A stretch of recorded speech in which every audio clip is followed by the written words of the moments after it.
নমস্কার, কেমন আছেন সবাই? পূজা সেলদি কিচেনে আরও একটি নতুন ব্লগে আপনাদের সবাইকে স্বাগত। পুজোর আর কিছুদিন বাকি আছে, তো হঠাৎ আমরা সিদ্ধান্ত নিলাম পুজোর বাজার করতে যাব। কারণ মেয়েদের পুজোর জিনিসপত্র কেনার পরেও অনেক কাজ থাকে, সেটাকে ফিটিংস করা, তারপরে শাড়ির ব্লাউজ তৈরি করা, অনেক কিছুই থাকে। তো পুজোর কিছুদিন আগেই আমরা চলে গেলাম বাজার করতে। তো কোথায় বাজার করতে গেলাম চলুন সবটাই শেয়ার করব। তো আমরা পুজোর বাজার করতে যাচ্ছি আমাদের বাড়ি থেকে, মানে আমি, আমার হাজব্যান্ড আর আমার ছেলে রাজ আর দিদিদের বাড়ি থেকে সবাই যাচ্ছে। তো সকালবেলায় বেরিয়েছিলাম, অনেক সকাল সকাল, কারণ প্রতি বছর আমরা যতই সকাল করে বেরোই না কেন সেই ফিরতে ফিরতে সন্ধ্যা বা রাত্রি হয়ে যায়। তার জন্য আজকেও অনেক সকাল সকালই বেরিয়ে পড়েছি। তো তেমন কোনো প্ল্যান ছিল না যে এটা ওটা কিনতে হবে, তো সেই রকম কোনো প্ল্যান ছিল না, কিন্তু প্ল্যান ছাড়া গিয়েও আমাদের ডবল বাজার করা হয়ে গেছে। তো প্রতি বছর যেমনটা হয় তার থেকে এই বছর একটু বেশি হয়ে গেছে বাজার করা, তবুও আমার জিনিসগুলো বাদ গিয়েছে। আর এমনিতেই মানে আমাদের বাড়িতে অনেক সদস্য আছে, সবার জন্য বাজার করতে গেলে অনেকটাই সময় লাগে। শুধু যে শাড়ি জামা কাপড় তেমন না, এমনকি পুজোর জুতো, মানে এই যেসব শাড়িপত্র নিব তার জুয়েলারি, জুতো, সমস্ত কিছু একবারে কিনতে হয়, তার জন্য একটা দিন গোটা লেগে যায়। তো চলে আসলাম বহরমপুর, আর আমরা প্রতি বছর কিন্তু সুনিতাতেই বাজার করি। আর সুনিতার কালেকশনগুলো বেশ ভালো লাগে, তাছাড়াও প্রচুর স্টক থাকে, তার জন্য সুনিতাতেই বেশিরভাগ আসা হয়। তাছাড়াও সাইডে অনেক জায়গায় কিনতে হয়। আর এই পুজোর কেনাকাটা যতদিন না পুজো শেষ হচ্ছে ততদিন হয়তো লেগেই থাকে। এখানে বাজার করতে আসার আগেও কিন্তু আমাদের করিমপুর থেকে অনেক বাজার হয়ে গেছে। আর এখানে আসলাম শুধুমাত্র ওই জামা কাপড় যেগুলো, কিন্তু শাড়ির আমার মানে করিমপুর থেকে ইম্পিদের কাছ থেকে আমার শাড়ির বাজার হয়ে গেছে। ইম্পিদের কাছে যে শাড়ির কালেকশনগুলো থাকে সেগুলো অনেক সুন্দর সুন্দর, আর এই যে সুনিতাতে যে কালেকশনগুলো দেখিয়েছিল সেগুলোই কিন্তু ইম্পিদের কাছে ছিল। আমি আগে থাকতেই নিয়ে নিয়েছি। তারপরে ফার্স্টে আমরা সুনিতাতে ঢুকেই আমি গুড্ডির জন্য ড্রেস পছন্দ করছিলাম। এখানে সবাই ছিলাম, তো গুড্ডির ড্রেস পছন্দ করতে একটু দেরি হয়, কারণ ওর চয়েসটা একটু অন্যরকম, খুবই ঝকমকি পড়ে না, তারপরে একদম সিম্পলের মধ্যে বেশ সুন্দর ওর পছন্দ করে। তো তার জন্য ওরটা ফার্স্টে দেখলাম, তো ওরটা দেখে তারপরে অন্য দিকে যাব। তো গুড্ডিকে অনেক ড্রেস দেখায়, গুড্ডির কিছুতেই পছন্দ হতে যাচ্ছিল না, আর সবগুলোই কিন্তু গ্রাউন্ড দেখাচ্ছিল, ও চুড়িদার খুব একটা বেশি পরে না। তো তার জন্য ফার্স্টে এই গ্রাউন্ডগুলো দেখলাম, তারপরে এগুলো পছন্দ হলো না, কালারগুলো খুব একটা ভালো ছিল না। আর দিদি পাশ থেকে বলছে একবারে তোমার জন্য পছন্দ করে নাও এখান থেকে। তারপরে এই যে ড্রেসটা দেখালো, এই ড্রেসটা গুড্ডির ভীষণ পছন্দ হয়, আমারও এই ড্রেসটা ভীষণই পছন্দ হয়েছে, কালারটাও খুব সুন্দর, তাছাড়া ড্রেসের যে সিটটা ছিল সেটাও কিন্তু অনেক সুন্দর ছিল। তো গুড্ডি নিয়েছিল এই ড্রেসটা, তারপরে দিদি আমাকে ড্রেস পছন্দ করতে বলে। তো আমার সব সময় কিন্তু সাদা রঙটাই বেশি ভালো লাগে, সাদা আর কালো। তো সাদা রঙের এই গ্রাউন্ডটা আমার ভীষণ ভালো লাগে, আর বিশেষ করে এই যে ওড়নাটা কিন্তু অনেক সুন্দর। তো এই ওড়নাটার জন্য আর বিশেষ করে ড্রেসটা পছন্দ হলো। তারপরে এই জামাটাও অনেক সুন্দর ছিল, একদম সিম্পলের মধ্যে, এটা কিন্তু ঝটপট পরে কোথাও যাওয়াও যাবে, মানে একটু বাজার টাজারের দিকে। তো এই দুটো আমার জন্য, একটা দিদিরা গিফট করেছিল আর একটা আমি নিয়েছিলাম। আমার আর গুড্ডি ড্রেস তো হয়ে গেল, আমি কিন্তু নিতে চেয়েছিলাম না, দিদি আমাকে একটা গিফট করলো, তার জন্য ওই একটা নেওয়া হয়েছে, আর একটা আমি নিলাম, কারণ প্রথমে ওইটা ড্রেসটা পছন্দ করা হয়েছিল, খুবই ভালো লেগেছিলো, তার জন্য ওটা নেওয়া হলো। আর এই যে ড্রেসটা দেখতে পাচ্ছেন, এটা হচ্ছে আমার জায়ের মেয়ের জন্য, শিল্পার জন্য। তো শিল্পা বলেছিল কিছু একটু ইউনিক ধরনের ড্রেস নিতে, তো ওর জন্য এটা ভীষণই পছন্দ হয়েছে। আর ভিডিওতে যতটা সুন্দর লাগছে সামনে কিন্তু অনেক সুন্দর লাগছিল।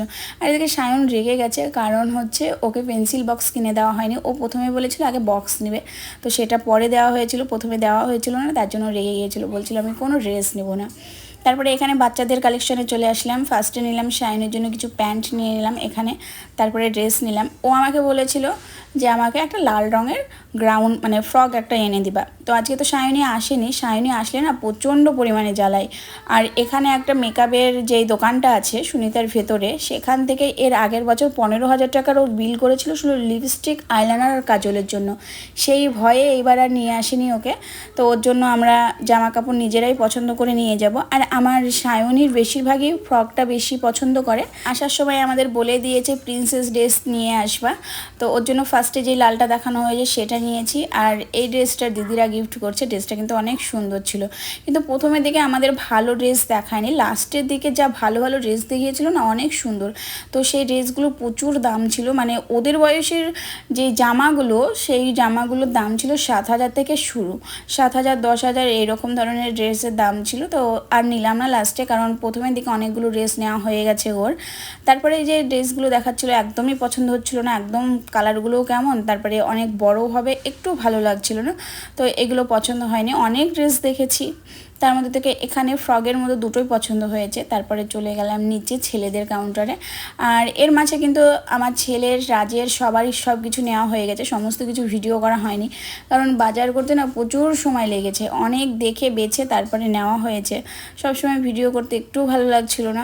বাচ্চাদের নেওয়ার পর তারপরে গিয়েছিলাম ছেলেদের কাউন্টারে। আর ছেলেদের প্রচুর জিনিসপত্র কেনা ছিল, যেমন আমার হাজব্যান্ডের ভাইয়ের, মিষ্টুর, জামাইবাবুর, বাবার, তারপরে আরও অনেকের ছিল, ভাসুরের সবার ছিল। অনেক দেরি হয়েছিল আর প্রচুর জিনিসপত্র নেওয়া ছিল, প্রচুর দেরি হয়ে গেছিলো, তার জন্য আর ভিডিও করা হয়নি। তাছাড়া ছেলেদের জিনিসপত্র খুব একটা দেখানোর দরকার নেই, কারণ ছেলেদের জিনিসপত্রগুলো ছেলেরাই পছন্দ করে বেশি, মেয়েরা খুব একটা বেশি পছন্দ করে না। তারপরে চলে আসলাম শাড়ির কাউন্টারে। তো আমার যেসব শাড়ির দরকার ছিল সেগুলো আমি করিমপুর থেকেই নিয়ে নিয়েছি। আর এখানে এসে দেখলাম যে এখানে যে শাড়িগুলো সেম কিন্তু একই শাড়ি ইম্পিদির কাছে ছিল। তো আমি প্রথমে ইম্পিদির কাছ থেকে পছন্দ করে অনেকগুলো শাড়ি নিয়েছি, প্রায় ধরুন 10-12টার বেশি হয়ে গেছে, সবার জন্য নিয়েছি।